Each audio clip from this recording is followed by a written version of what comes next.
Nick Brown, founder of Cooking Physics, and I help professional chefs become inspirational leaders by focusing on their passion, their profession, and their personal development.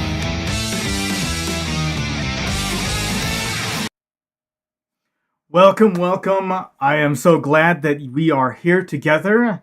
We are going to be talking today about surround yourself with support. So, what I'm going to be talking about today is all about how you so imagine like a chef, and you cannot put out this huge feast without having the people around you to help you out. You can't really run a restaurant completely by yourself. You can't put out a banquet completely by yourself. You can't do catering completely by yourself, especially when you have lots of people that you're going to be serving. So there are some things that you need to have to be able to be the best chef that you can be. And that is having that team, having that support.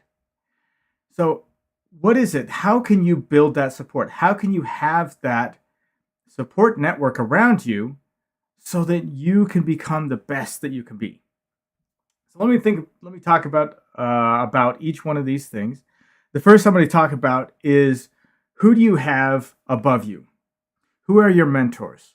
Who are your coaches? What are the organizations that are out there that you can look up to and see what they're doing, and then start to implement that stuff on your own? Second, who do you have surrounding you that's at basically the same level as you in one sense or another? Okay, who are the people that you can go to kind of pitch some ideas?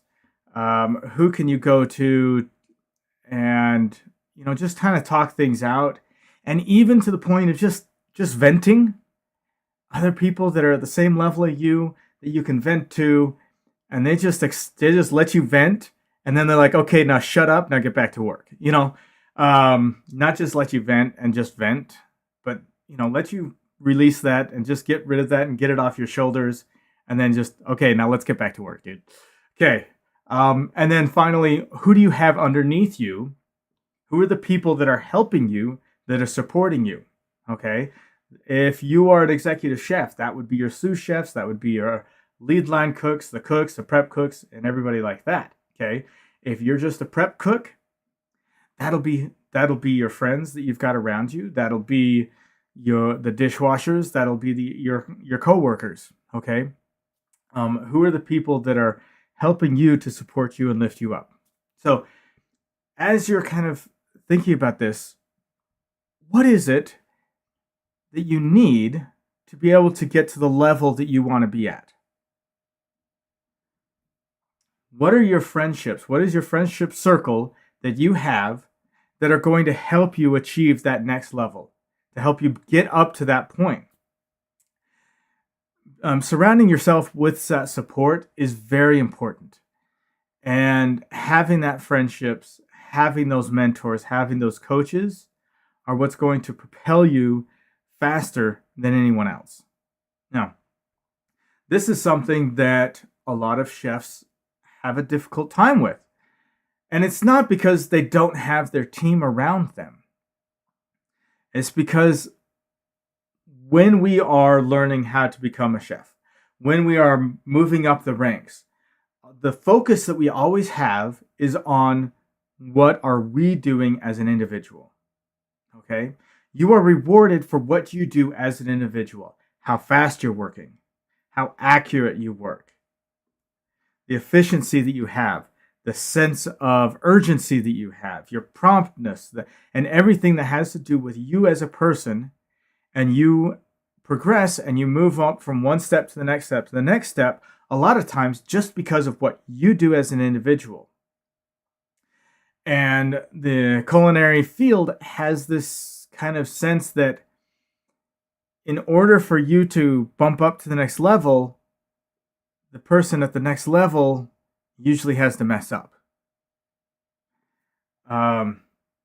And it creates this kind of this feeling that it's all based upon you, and if you screw up, there's somebody behind you who's more than willing to push you the rest of the way off the ledge so that they can take your position. It can become a very cutthroat, dog-eat-dog kind of environment if you let it. If you really kind of think that way, the more that you think that way, the more everybody else will see that in you and will react to the way that you feel that everybody else is. It's kind of a catch-22, because if you go into an environment that has that kind of feeling to it, you're more likely to participate in that kind of dog-eat-dog feeling, okay? But if you go into but at the same time, if you've got that feeling and you go into another environment, you can start to create that environment, which just kind of continuously builds until the entire environment is that dog-eat-dog kind of mentality. So what are some of the things that you can do? One of the things that I highly stress is that you try and get rid of that dog-eat-dog mentality, and this is kind of how you feel, how you think about it. So you want to advance. There is somebody else in front of you that is preventing you from advancing because they have that position. So what do? Your job is to support that person and to help build that person's ambition to jump up to the next level. So that when they go up to the next level, you are ready to move in and support them. If you are at the top and you've got several people below you, your responsibility is to be that mentor, is to be that coach that teaches them the things that they need to know so that they can take your position. And if you're thinking that way, that it's not they're trying to throw you off the cliff to get your position, what they're trying to do is throw you up the mountain so that they can take your position. Okay?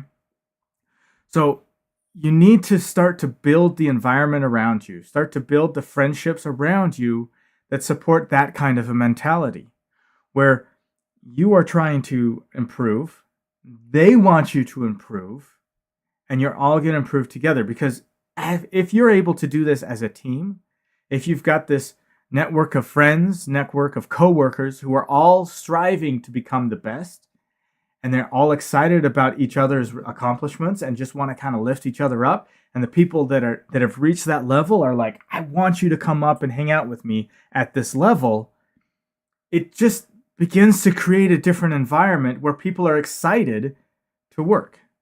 People are excited to go and to learn and to grow, because they know that they've got that support. It's not an environment where people are trying to stab you behind their backs. Okay. One of the most important things is that you always try and make sure that you're not the most important person not the most important, and you're not the most smartest person in the room. Okay, you always want to find somebody else that is smarter than you.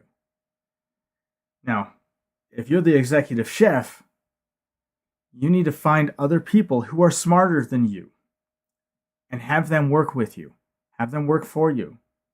Okay? Don't get insecure about somebody else knowing more of something than you do, because what you want to do is you want to keep that learning attitude. Okay? Yes, as the executive chef, you may know more of the business side, and that's why you're the executive chef. You may know more the leadership side, and that's why you're an executive chef. But your sous chef may know more about food. Your sous chef may know more about leadership. Your sous chef may know more about business. Okay? Whatever your weaknesses are, whatever you don't really have 100%, find somebody who knows that and start learning from them. Okay? Teach them the things that you know, and then learn from them the things that they know.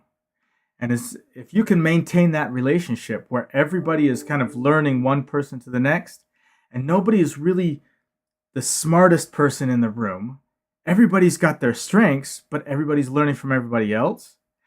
That's the kind of kitchen that really, really progresses quickly. That's the kind of kitchen that it's difficult to find. It takes work. It takes intentional effort in finding the right people, and it takes intentional effort as far as the executive chef to make sure that people understand that that's the kind of kitchen he wants. So I've talked a lot about the kitchen right now and how it is in the kitchen. So, but how can it be outside of your work? Okay. Who are your friends? Who are the people that you can go to just go and have fun? What are you doing to be able to grow and develop yourself? Are you in the right environment that's going to help propel you forward? Again, it's kind of the same thing. It's all the things that I've talked about with the kitchen and having those friendships and those mentors and those coaches. That's what's going to help propel you within the industry as well as outside of the industry. Okay? Who do you look up to as far as a person?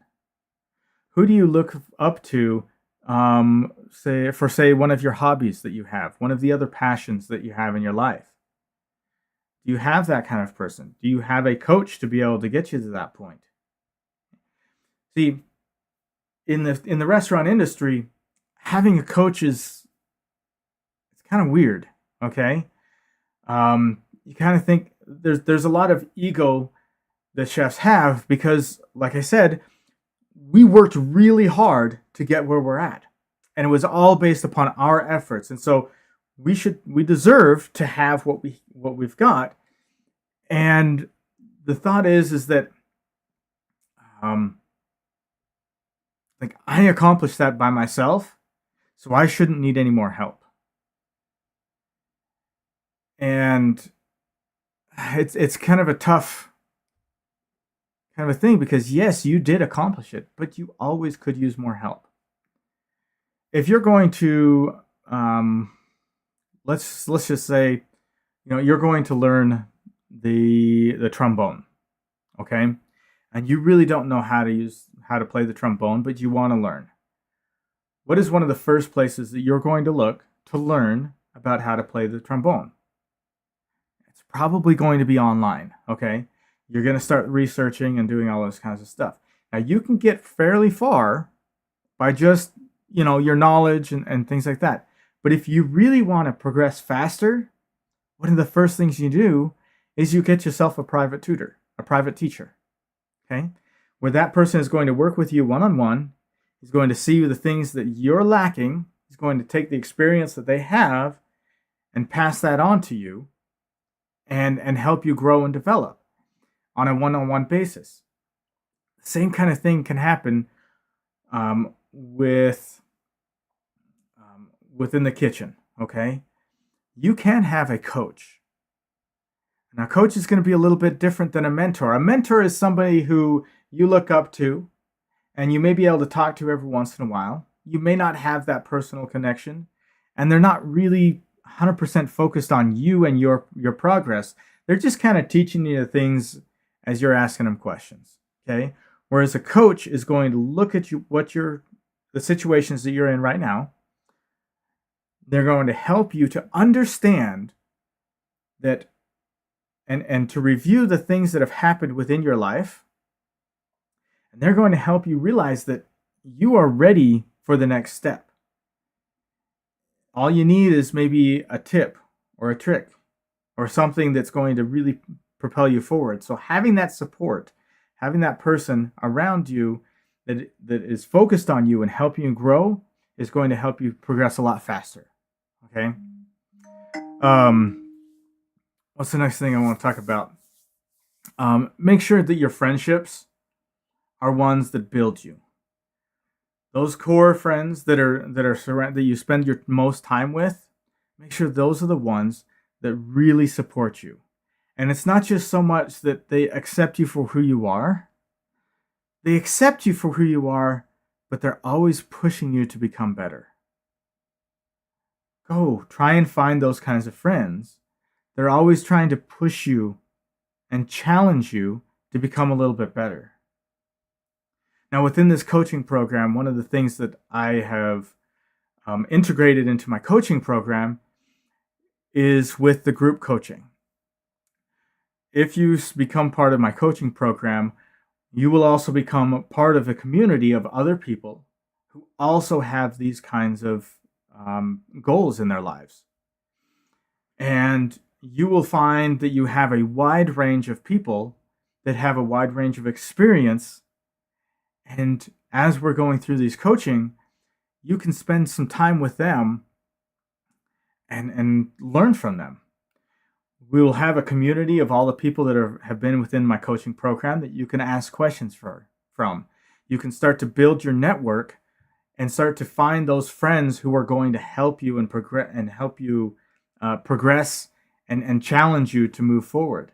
Okay, so I'm building this community around my coaching program to not only support you so that I can help you, but also so that you have other people and can start to build your network of other like-minded culinarians. So I hope that you like what I'm talking about. Every single week during this, I'll go a little bit deeper into different aspects of these, and then we will allow you a chance to start to network. And that's kind of what I'm hoping to get and what I'm hoping to give to you as we're doing these coaching programs. So if you're interested in this and you'd like to have me as your coach and start to build that network of other culinarians who also have that desire to really grow, to really develop, and to become the best that they possibly can, sign up for my coaching. Go to www.cookingphysics.com/coaching, and there you can either join the membership with the group coaching, or if you'd like, I do some one-on-one coaching. So I hope that you enjoy everything that we've been talking about. Thank you so very much. Tomorrow, we are going to talk about the final one, and that is to serve recklessly. Okay? Still trying to figure out the best way of saying this, but kind of serve intentionally. Okay? And what you can do and what is going to bring you the most joy personally in this aspect of service. So I will see you tomorrow, and thank you so very much for